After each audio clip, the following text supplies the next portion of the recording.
तो अब हमें देखना है कि किस तरह के एलिमेंट जो है किस पेरियोडिक टेबल में कौन कौन से एलिमेंट है, कौन कौन से एटम है जो आयनी कंपाउंड का फॉर्मेशन करते हैं। अब आयनी कंपाउंड बनाने वाले बनाते हैं, लेकिन क्वेश्चन ये पूछा जाता है, कोई भी 4 ऑप्शन दे देंगे और पूछा जाएगा कि इसमें सबसे ज़्यादा आयनी कैरेक्टर किसके अंदर है। वैसे टॉपिक देखा जाए तो सिंपल है, पर जो क्वेश्चन आते हैं वो थोड़ा सा लॉजिकल होता है, हमें थोड़ा दिमाग घुमाना भी पड़ता है। ठीक है, तो यहाँ पर हमने क्या देखा है कि आयनिक बॉन्ड के फॉर्मेशन के लिए एक कैटायन का फॉर्मेशन हो रहा था, एक एनायन का फॉर्मेशन हो रहा था। अब ध्यान से सुनना मेरी बात, कैटायन का फॉर्मेशन तब होता है जब इलेक्ट्रॉन को रिलीज किया जाता है।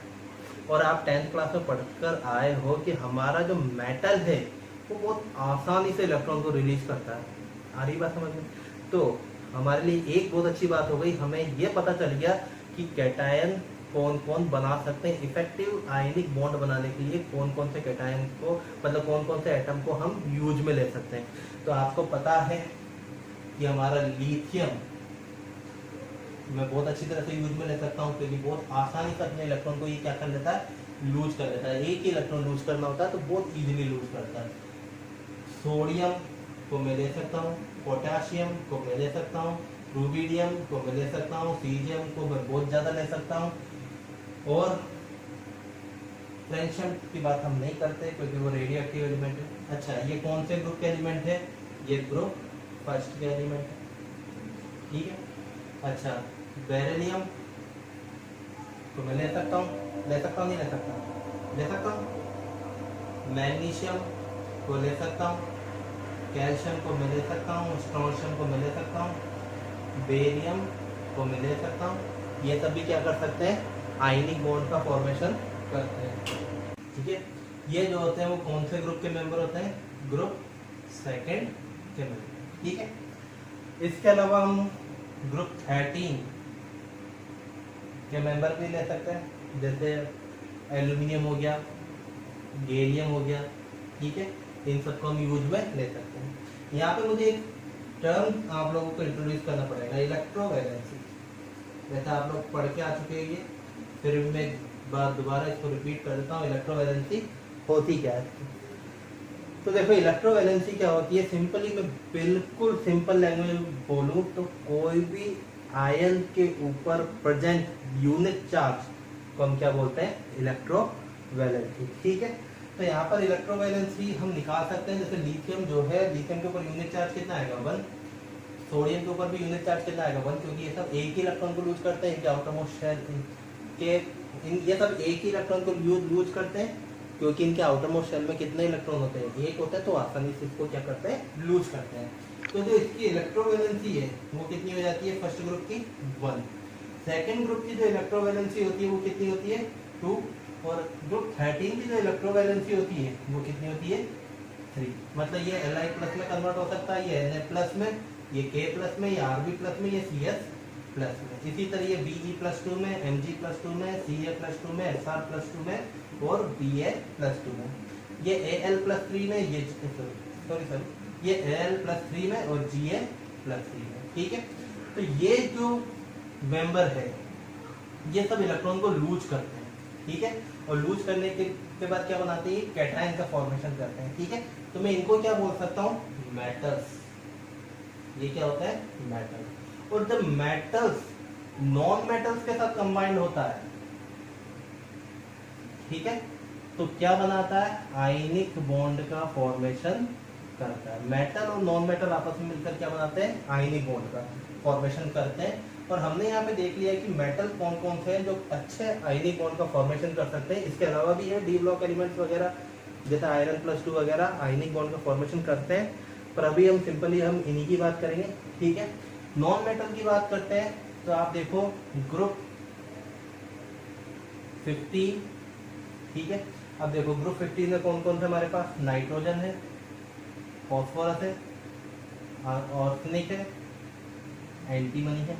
ठीक है, ये ग्रुप 15 के मेंबर है। और ग्रुप 15 के जो मेंबर होते हैं, ठीक है, ये क्या करते हैं कि इलेक्ट्रोवैलेंसी देखी जाए, अगर मैं इनकी इलेक्ट्रोवैलेंसी देखता हूँ तो नाइट्रोजन का जो कॉन्फ़िगरेशन होता है वो क्या होता है? Helium 2h2 2p3।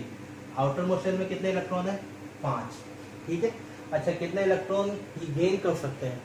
3 electron gain कर सकते हैं। नाइट्रोजन क्या किस में आ जाएगा यहाँ पे -3 में। आउटर मोशन में 5 इलेक्ट्रॉन है ना, जबकि हम जानते हैं कि कितना इलेक्ट्रॉन करना है इसको अपना ऑक्टेट कंप्लीट करने के लिए, 8 इलेक्ट्रॉन कंप्लीट करना है, तो 3 इलेक्ट्रॉन लेना पड़ेगा। 3 इलेक्ट्रॉन लेगा बाई इलेक्ट्रॉन एफिनिटी और ये -3 में आ जाएगा, तो n-3 ये p-3। तो इसमें ये सब क्या करते हैं? एनायन का फॉर्मेशन करते हैं और नॉन मेटल कहलाते हैं, क्योंकि losing of electron are known as metal and gaining of electron is called non metal, ठीक है।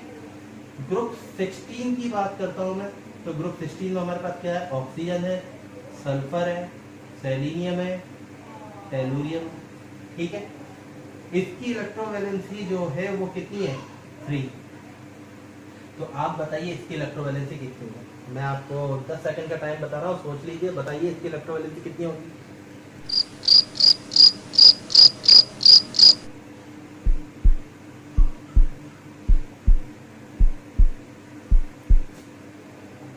सोचा? तो इसका इलेक्ट्रॉनिक कॉन्फ़िगरेशन क्या होगा? 2,6। आउटर मोशन में कितने इलेक्ट्रॉन है? 6। ऑक्टेट कंप्लीट करना है, कितने इलेक्ट्रॉन की नीड है? 2 इलेक्ट्रॉन की नीड है। 2 इलेक्ट्रॉन को लेकर ऑक्सीजन किस में आ जाएगा? -2 में, ठीक है। इसी तरह सल्फर भी -2 में, सेलेनियम भी -2 में, Te भी टेलुरियम भी -2 में। तो इनकी जो इलेक्ट्रोवैलेंसी होगी वो क्या होगी? 2, ठीक है। आ रही बात समझ में? इसी तरह अगर मैं ग्रुप 17 की बात करता हूँ, जो बहुत अच्छे नॉन मेटल है, इनफैक्ट सबसे अच्छे नॉन मेटल है, उसमें भी सबसे अच्छा non metal fluorine, chlorine, bromine, iodine, इन सब की इलेक्ट्रोवैलेंसी क्या होगी? 1, ठीक है। तो फ्लोरीन के आउटर मोशन में कितने इलेक्ट्रॉन है? 2,7। 1 इलेक्ट्रॉन गेन करना है इसके ऑक्टेट कंप्लीट करने के लिए, ठीक है। तो यहाँ के मेटल और यहाँ के नॉन मेटल को अगर मैं लेता हूँ तो यहाँ पर क्या होगा? एक बहुत अच्छा आयनिक बॉन्ड का फॉर्मेशन यहाँ पर होगा। अब देखो यहाँ पे मैं बात करता हूँ कि हमने अभी थोड़ी देर पहले बात की थी आयनाइजेशन एनर्जी की। आयनाइजेशन एनर्जी में क्या हो रहा था कि इलेक्ट्रॉन को लूज किया जा रहा था, ठीक है। आयनाइजेशन एनर्जी में इलेक्ट्रॉन को लूज किया जा रहा है। अब आप बताओ, आप आयनिक बॉन्ड का फॉर्मेशन करना है तो कौन सा एटम अच्छा होगा? जो आसानी से इलेक्ट्रॉन लूज करेगा वो अच्छा आयनिक बॉन्ड बनाएगा, ये जो बड़ी मुश्किल से इलेक्ट्रॉन लूज करेगा कि नहीं मैं तो इलेक्ट्रॉन दूंगा ही नहीं, रोता रहेगा कि नहीं मैं तो इलेक्ट्रॉन देना ही नहीं, कितना भी एनर्जी देते रहो वो अपना इलेक्ट्रॉन देगा ही नहीं, और लास्ट में जाके आपने इतनी ज्यादा एनर्जी देकर इतनी ज्यादा मेहनत करी और तब जाके इलेक्ट्रॉन निकाल रहा है, तो वो ज्यादा अच्छा आयनिक बॉन्ड बनाएगा। कौन बनाएगा? जो आसानी से इलेक्ट्रॉन लूज करता है। अरे बात समझ में? जो आसानी से इलेक्ट्रॉन लूज करता है वो अच्छा आयनिक बॉन्ड बनाता है। इसी तरह जो आसानी से इलेक्ट्रॉन को गेन कर लेता है वो भी क्या करेगा? अच्छा आयनिक बॉन्ड बनाएगा, क्योंकि आसानी से इलेक्ट्रॉन लूज करने का मतलब बहुत आसानी से पॉजिटिव चार्ज में चेंज हो गया। आसानी से इलेक्ट्रॉन गेन करने का मतलब बहुत आसानी से, बहुत इजीली वो नेगेटिव चार्ज में कन्वर्ट हो गया, ठीक है। और हमें अल्टीमेटली चाहिए भी क्या? एक तरफ कैटायन और एक तरफ एनायन ही तो चाहिए। तो पॉजिटिव और नेगेटिव का अट्रैक्शन होगा और लैटिस बनना स्टार्ट होगा, आयनिक बॉन्ड का फॉर्मेशन होगा। तो आप देखो यहाँ पर अगर मैं ग्रुप फर्स्ट, सेकंड और थर्ड में बात करूं तो सबसे आसानी से कौन सा ग्रुप इलेक्ट्रॉन लूज करेगा? बताइए। अब हम इस तरफ चलते हैं तो हम क्या देखते हैं, इसका क्या मतलब हुआ कि यहाँ पर जब मैं लेफ्ट टू राइट मूव करता हूँ तो आसानी से इलेक्ट्रॉन को डोनेट नहीं कर पा रहा हूँ, क्योंकि साइज क्या होती है? डिक्रीज होती है। इसका मतलब पूरे पैरिटी टेबल में इनकी साइज जो होती है वो सबसे ज्यादा होती है, मतलब ग्रुप फर्स्ट की साइज सबसे ज्यादा होगी, और ग्रुप फर्स्ट की साइज सबसे ज्यादा होगी तो ये ग्रुप बहुत आसानी से इलेक्ट्रॉन को क्या कर सकता है? रिलीज कर सकता है। बहुत अच्छे मेटल्स होते हैं ये। अब इस ग्रुप में भी बात करें तो when we move up to down, जब हम ऊपर से नीचे की तरफ आते हैं तो साइज इंक्रीज होती है। When we move up to down size will increase. तो सीजीएम की साइज इस ग्रुप में सबसे ज्यादा है। अब जब साइज इंक्रीज होती है तो आप खुद से सोचो, साइज जब इंक्रीज हो रही है तो आउटर मोस्ट शेल का जो इलेक्ट्रॉन है वो न्यूक्लियस से डिस्टेंस पर होगा, और डिस्टेंस पर होगा तो इनके बीच का अट्रैक्शन भी तो क्या होगा? कम ही होगा। और अट्रैक्शन कम होगा तो मैं बस थोड़ी सी एनर्जी दूं, ये इलेक्ट्रॉन आसानी से क्या हो जाएगा? यहाँ से रिलीज हो जाएगा। आप खुद सोचो, कोई आपका दोस्त जो 24 घंटे आपके साथ रहता है उसके साथ आपकी बॉन्डिंग ज्यादा अच्छी होती है, 1 साल में मिलता है, बहुत दूर रहता है, उससे ज्यादा बॉन्डिंग होती है। ऑब्वियसली जो पूरे टाइम आपके साथ रहता है वो आपसे ज्यादा अच्छा दोस्ती निभाता है। तो अगर मैं उस दोस्त की बुराई करूं तो आप बोलोगे कि नहीं सर आप गलत बोल रहे हो, वो मेरे बारे में ऐसा कुछ कह ही नहीं सकता, वो मेरा बहुत अच्छा दोस्त है। लेकिन जो आपसे 1 साल में मिल रहा है, बहुत दूर रहता है, जैसा वो रहता है अमेरिका में रहता है, 1 साल में मिलता है आपसे, और मैं कहूँ कि यार वो तो तेरे बारे में ऐसा बोल रहा, क्या हो सकता है वो बोल भी सकता है, मैं इतना खास दोस्त नहीं हूँ उसका। क्यों? डिस्टेंस बहुत ज़्यादा है, डिस्टेंस ज़्यादा होगा तो विश्वास क्या हो जाता है, कम हो जाता है। तो सीजीएम की साइज सबसे बड़ी है, तो सीजीएम का न्यूक्लियस से आउटरमोस्ट शेल के इलेक्ट्रॉन के बीच में अट्रैक्शन क्या है, बहुत कम है। तो ये आसानी से इलेक्ट्रॉन को क्या कर सकता है, लूज कर सकता है। तो हमारा जो सीजीएम है पूरे पेरियोडिक टेबल में सबसे इजीली सीजीएम प्लस के फॉर्म में आ जाएगा। अब मैं आपको 10 सेकंड का टाइम देता हूँ, आप मुझे बताइए कि सबसे आसान से इलेक्ट्रॉन को कौन गेन करेगा। हमारा कैटायन तैयार है। अब एनायन आपको पहचानना है कि पूरे पेरियोडिक टेबल में सबसे अच्छा एनायन बहुत आसानी से इलेक्ट्रॉन कौन एक्सेप्ट कर सकता है। सोचो आपके पास 10 सेकंड का टाइम है। Come on.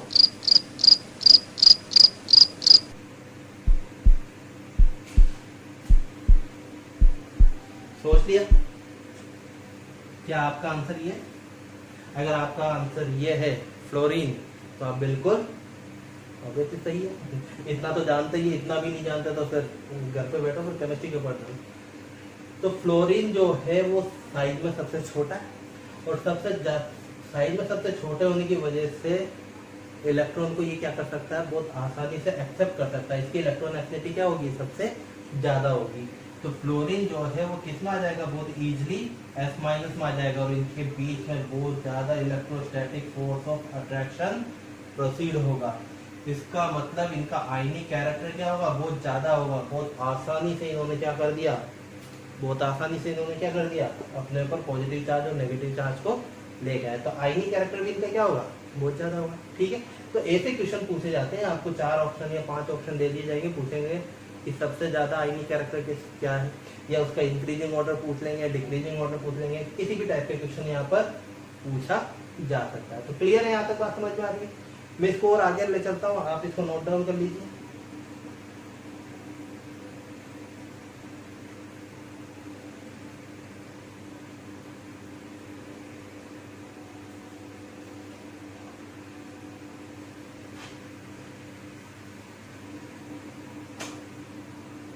चलिए,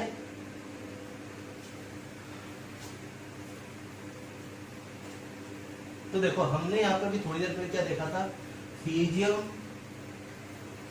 जिसकी इलेक्ट्रो पॉजिटिविटी सबसे ज्यादा है, क्लोरीन जिसकी इलेक्ट्रो नेगेटिविटी सबसे ज्यादा। एक नया टर्म आ गया, इलेक्ट्रो नेगेटिविटी। तो हमें ये भी देखना है कि इलेक्ट्रो नेगेटिविटी और इलेक्ट्रॉन एफिनिटी में क्या डिफरेंस है। अब मैं एक नया टर्म का यूज कर रहा हूँ, इलेक्ट्रो नेगेटिविटी। तो देखो क्या होता है, क्या मैं बिल्कुल बेसिक डिफरेंस बता रहा हूँ दोनों के बीच में क्या है। इलेक्ट्रोनेगेटिविटी का मतलब भी अट्रैक्शन ऑफ इलेक्ट्रॉन है, ठीक है, और इलेक्ट्रॉन एफिनिटी का मतलब भी क्या था, अट्रैक्शन ऑफ इलेक्ट्रॉन था। पर जब मैंने यहाँ पे बात की थी Cl माइनस गैस बन रहा था, ठीक है, Cl गैस जो है वो एक इलेक्ट्रॉन लेकर Cl माइनस का फॉर्मेशन कर रहा था, तब मैंने इसको क्या कहा था, इलेक्ट्रॉन एफिनिटी।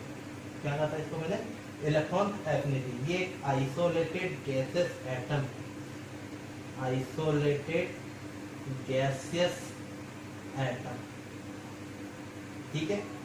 तो ये Cl माइनस जो है वो सोडियम के साथ क्या हो गया, अट्रैक्शन में आ गया, सोडियम प्लस और Cl माइनस, ठीक है, NaCl का फॉर्मेशन यहाँ पर हो चुका था।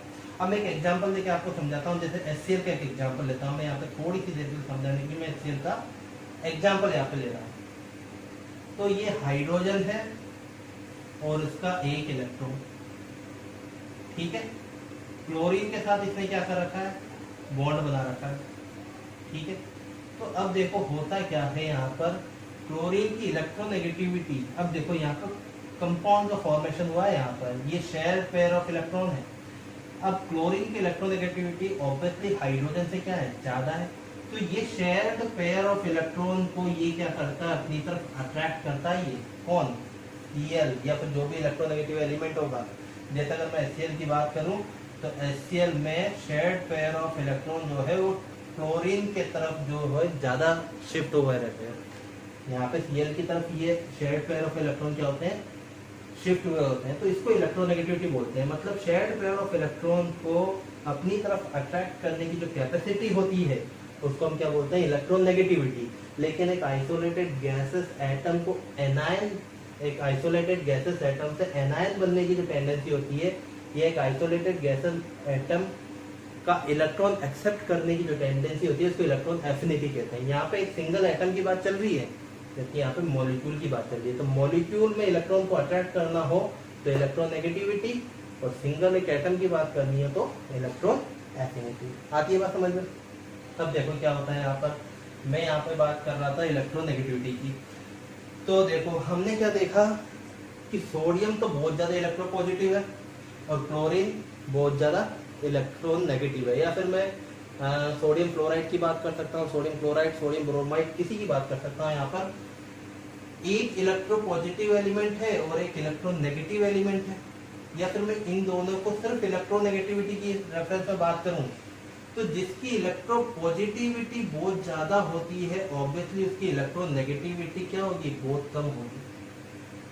ठीक है, तो मैं अब बात यूं करता हूँ, यूं नहीं करूंगा कि सोडियम की इलेक्ट्रोपॉजिटिविटी ज्यादा होती है। अब मैं इलेक्ट्रोपॉजिटिविटी के टर्म्स को हटा के इलेक्ट्रोनेगेटिविटी की बात करता हूँ। तो मैं क्या बोलता हूँ कि सोडियम की इलेक्ट्रोनेगेटिविटी जो है, सोडियम की इलेक्ट्रोनेगेटिविटी बहुत कम है और क्लोरीन की इलेक्ट्रोनेगेटिविटी जो है वो बहुत हाई है। ठीक है, और इनके बीच में अट्रैक्शन फोर्स। ठीक है, तो हमने यहाँ पे ये भी समझ रहे हम कि यहाँ पे जितना ज्यादा डिफरेंस होगा इलेक्ट्रोनेगेटिविटी के बीच में, यहाँ पे मैं क्या बोल सकता हूँ इसको, डेल्टा ई एन। डेल्टा का मतलब होता है ना, क्या होता है, डिफरेंस।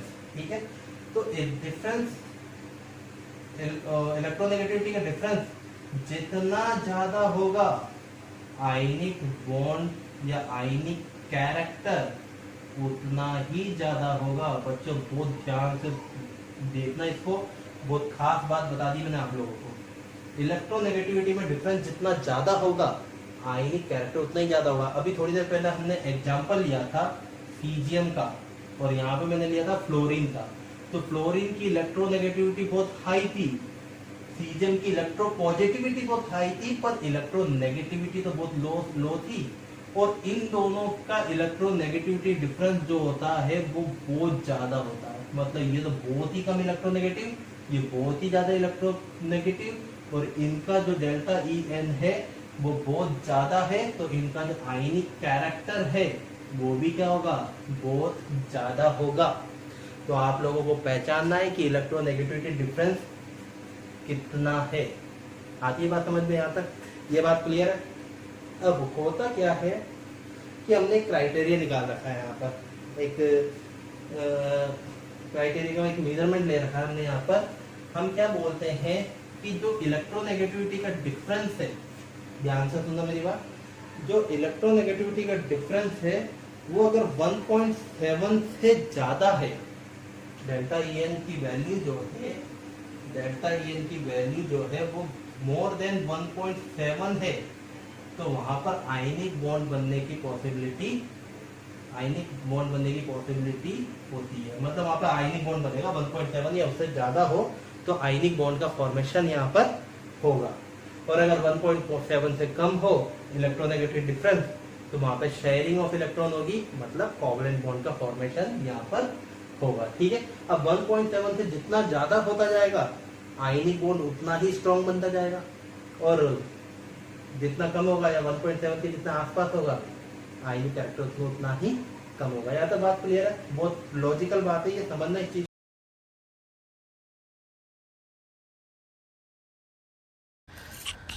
तो यहाँ पे एक Cl2 का मॉलिक्यूल है, तो हम क्या देख रहे हैं यहाँ पर, क्लोरीन का इलेक्ट्रोनेगेटिविटी 3.2 और दूसरे क्लोरीन की इलेक्ट्रोनेगेटिविटी 3.2, दोनों का डिफरेंस 0 होता है।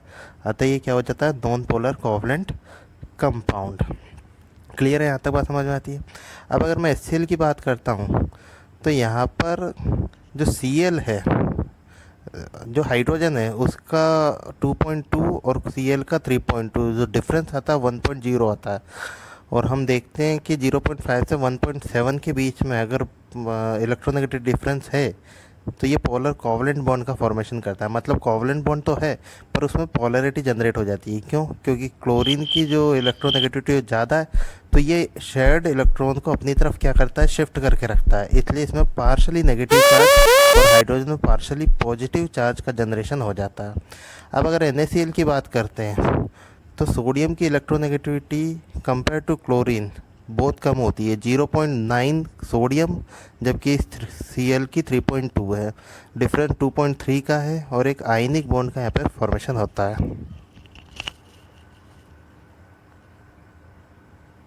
इसको बहुत अच्छी तरह से, ठीक है। अब मैं इसके कुछ एग्जांपल दे देता हूँ आपको। जैसे लिथियम है, लिथियम प्लस, और इसके साथ F माइनस, मतलब यहाँ पे लिथियम फ्लोराइड का फॉर्मेशन हुआ। एक में लेता हूँ लिथियम क्लोराइड, एक में लेता हूँ लिथियम ब्रोमाइड, और एक में लेता हूँ लिथियम। अब मैं आपसे एक क्वेश्चन कराना चाहता हूँ, मुझे आप लोग ये बताइए कि सबसे ज़्यादा आयनिक कैरेक्टर, ये जो एग्जाम्पल है इसमें सबसे ज़्यादा आयनिक कैरेक्टर किस में है? आप बताइए। डिक्रीजिंग ऑर्डर या इंक्रीजिंग ऑर्डर आपकी मर्जी है, जैसा आप बताना चाहें। आप मुझे इसका फीचर बताइए। आपके पास 10 सेकंड का टाइम, आप सोच लीजिए तब तक।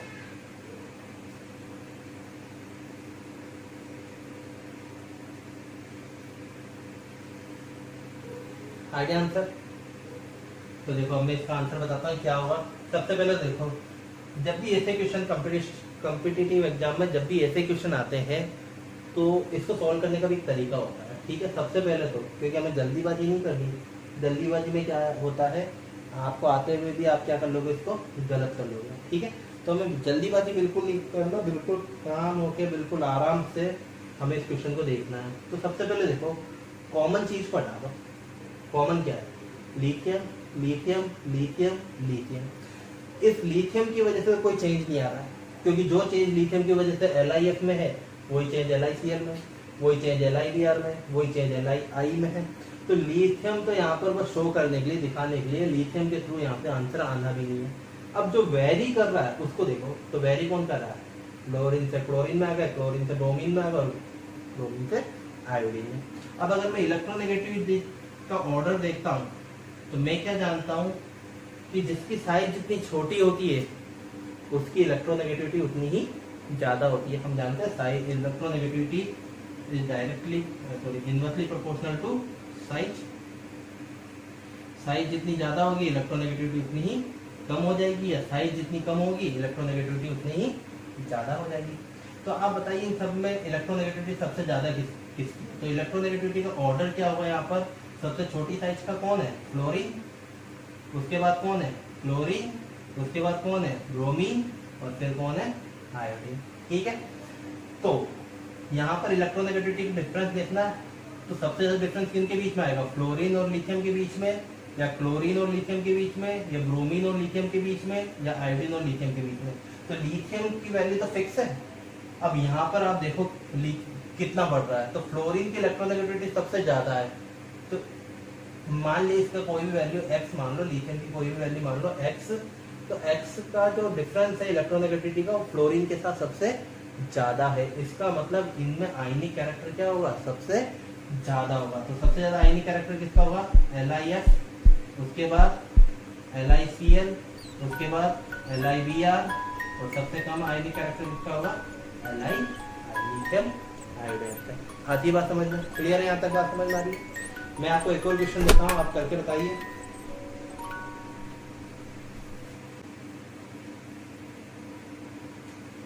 चलो, LiF,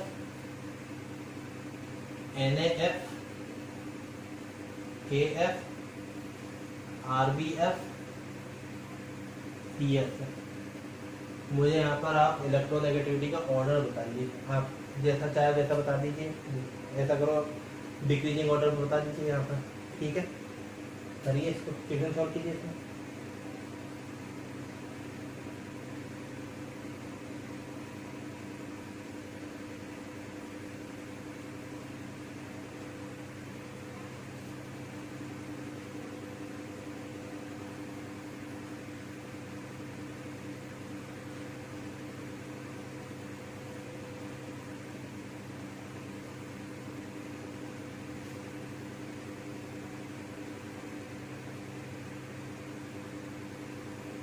ये 2 क्वेश्चन कीजिए जल्दी।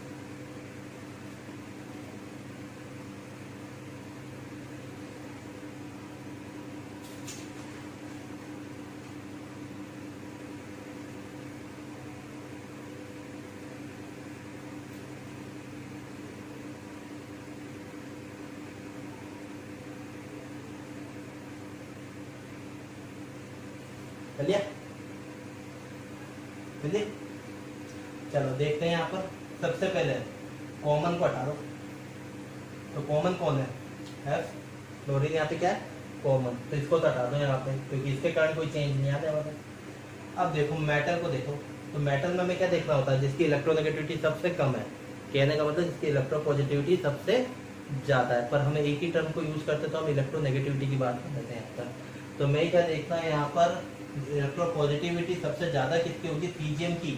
तो इलेक्ट्रोनेगेटिविटी सबसे कम किसकी होगी?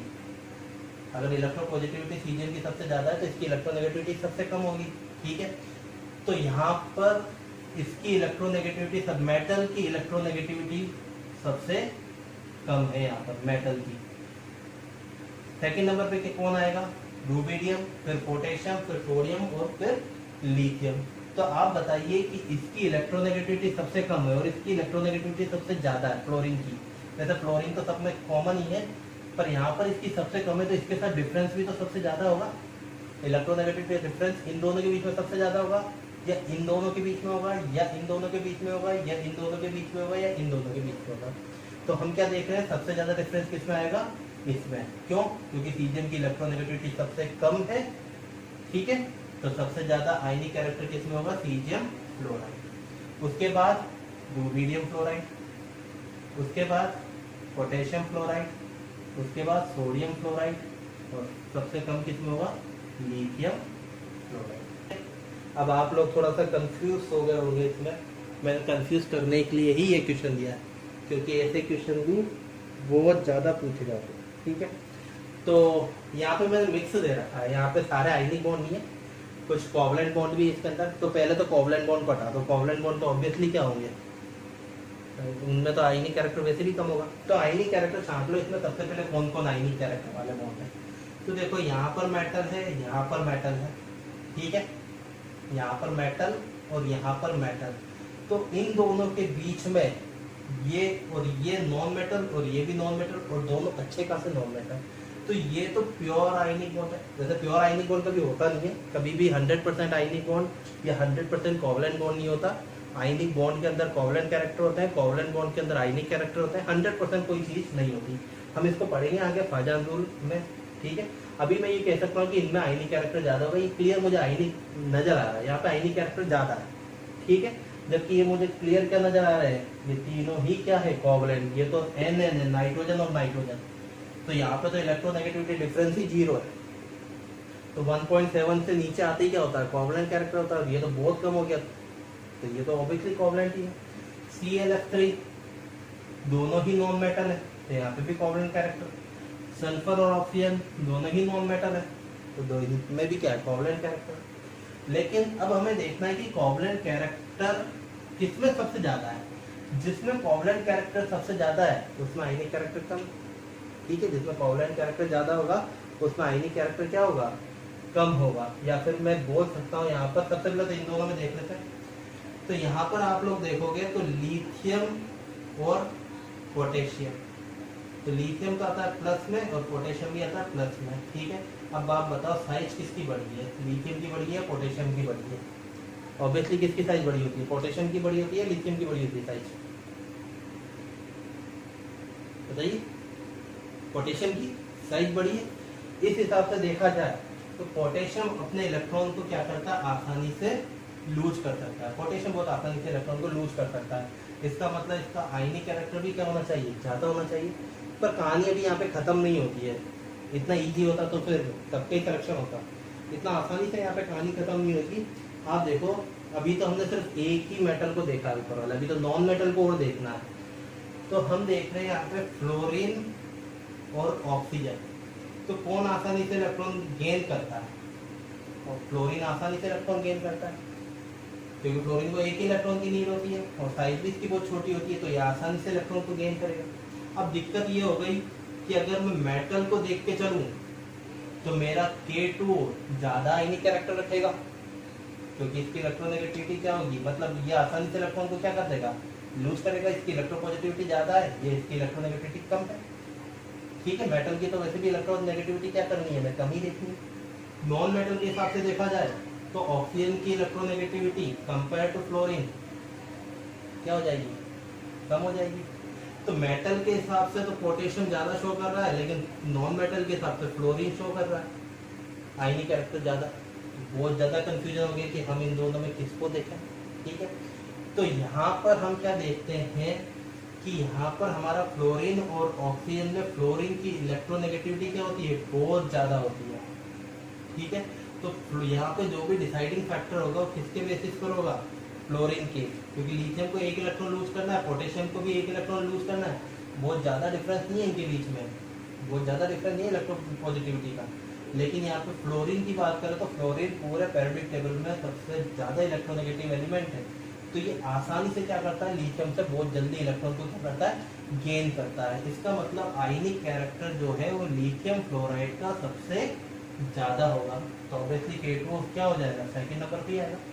ठीक है, अब यहाँ पर आप देखोगे तो यहाँ पर तीनों में कोवलेंट बॉन्ड है, लेकिन यहाँ पे आप देखो सल्फर का ऑक्सीजन के साथ बॉन्ड तो बना हुआ है। अगर मैं इसकी स्ट्रक्चर बनाऊं तो कुछ इस तरह की स्ट्रक्चर होती है, double bond oxygen, double bond oxygen और डबल बॉन्ड ऑक्सीजन। जब मैं कोवलेंट बॉन्ड पढ़ाऊंगा तो आपको बताऊंगा इसकी स्ट्रक्चर सब कैसे बनाई जाती है। ClF3, अब जैसे ये SO2 की बात है ना, SO2 तो एक नॉन पेयर है तो कोई दिक्कत नहीं है, 2 4 5 6। ठीक है, अब आप क्या देख रहे हो, सल्फर और ऑक्सीजन में ऑक्सीजन की इलेक्ट्रोनेगेटिविटी ज्यादा है, तो ये ऑक्सीजन के जो इलेक्ट्रॉन है कुछ शिफ्ट हो जाएंगे, मतलब ये जो बॉन्डिंग इलेक्ट्रॉन है वो कुछ शिफ्ट हो जाएंगे कहाँ पर, ऑक्सीजन की तरफ। इधर भी सल्फर के बॉन्डिंग इलेक्ट्रॉन जो है वो कुछ शिफ्ट हो जाएंगे कहाँ पर, ऑक्सीजन की तरफ। मतलब यहाँ पर कुछ ना कुछ तो चार्ज का सेपरेशन हो रहा है, बहुत ज्यादा नहीं हो रहा, पार्शियली हो रहा है। ठीक है, मतलब इसमें थोड़ा बहुत तो आयनिक कैरेक्टर आया, कंप्लीट पूरी तरह से आयनिक तो हो भी नहीं सकता, लेकिन थोड़ा बहुत आयनिक कंपाउंड, आयनिक कैरेक्टर आया। इसी तरह ClF3 में भी क्या होगा, इलेक्ट्रोनेगेटिव डिफरेंस होगा, लेकिन N2 में इलेक्ट्रोनेगेटिव डिफरेंस नहीं है। अगर मैं नाइट्रोजन की स्ट्रक्चर बनाऊं तो N ट्रिपल बॉन्ड N, ना तो ये इलेक्ट्रॉन को खींच सकता है ना ये इलेक्ट्रॉन खींच सकता है, और कैंसिल आउट हो जाएगा दोनों का डाइपोल मोमेंट। मैं आपको बताऊंगा क्या होता है डाइपोल मोमेंट। तो यहाँ पे नाइट्रोजन, हम ये तो समझ चुके हैं कि नाइट्रोजन का जो आयनिक कैरेक्टर है वो सबसे कम है, ये तो समझ गए।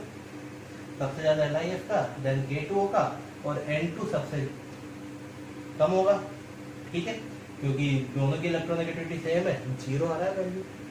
अब इन दोनों में देखना है कि ClF3 और SO2 में आयनिक कैरेक्टर किसका ज्यादा होगा। ठीक है, तो देखो यहाँ पर फिर कौन आ गया, फ्लोरीन आ गया, जिसकी इलेक्ट्रोनेगेटिविटी क्या है, बहुत ज्यादा है, और फ्लोरीन से क्या करेगा, बहुत तेजी से इलेक्ट्रॉन को क्या करेगा, अपनी तरफ अट्रैक्ट करेगा। ठीक है, तो सबसे ज्यादा आयनिक कैरेक्टर LiF, देन K2O, उसके बाद ClF3 और SO2 में यहाँ पे हम क्या देख रहे हैं कि फ्लोरीन की जो इलेक्ट्रोनेगेटिविटी है वो ऑक्सीजन के कंपैरिजन में बहुत ज्यादा है। तो फ्लोरीन इलेक्ट्रॉन को क्या करेगा, बहुत तेजी से अपनी तरफ अट्रैक्ट करेगा, मतलब इलेक्ट्रॉन शिफ्ट हो जाएंगे टुवर्ड फ्लोरीन की तरफ, मतलब इसमें आयनिक कैरेक्टर क्या होने लगेगा, जनरेट होने लगेगा। तो यहाँ पर क्या आएगा, ClF3 जो है वो 3rd नंबर पर आ जाएगा, और SO2 उसके बाद। ये हमारा ऑर्डर है, क्लियर। ठीक है, कुछ ऐसे क्वेश्चन में मैंने आपको सॉल्व करने के लिए दिए हुए, आप उसको सॉल्व कीजिए, और अगर समझ में नहीं आया है तो आप कमेंट कीजिए मुझे, मैं इसको दोबारा रिपीट करूंगा अगर आपको समझ में नहीं आया ये, क्योंकि लॉजिकल क्वेश्चन है। वैसे ये काफ़ी हार्ड क्वेश्चन हो जाता है, ये क्वेश्चन ज़्यादातर तो नहीं पूछे जाते, सिंपली क्वेश्चन ऐसे आ जाते हैं, फिर भी हमें हमारी तरफ से पूरी तैयारी करके रखना है, हमें बिल्कुल एडवांस लेवल पे ही जाना है, कहीं से भी कोई क्वेश्चन मिस नहीं होना चाहिए। आती है बात समझ में, ठीक है, कॉपी कर लीजिए।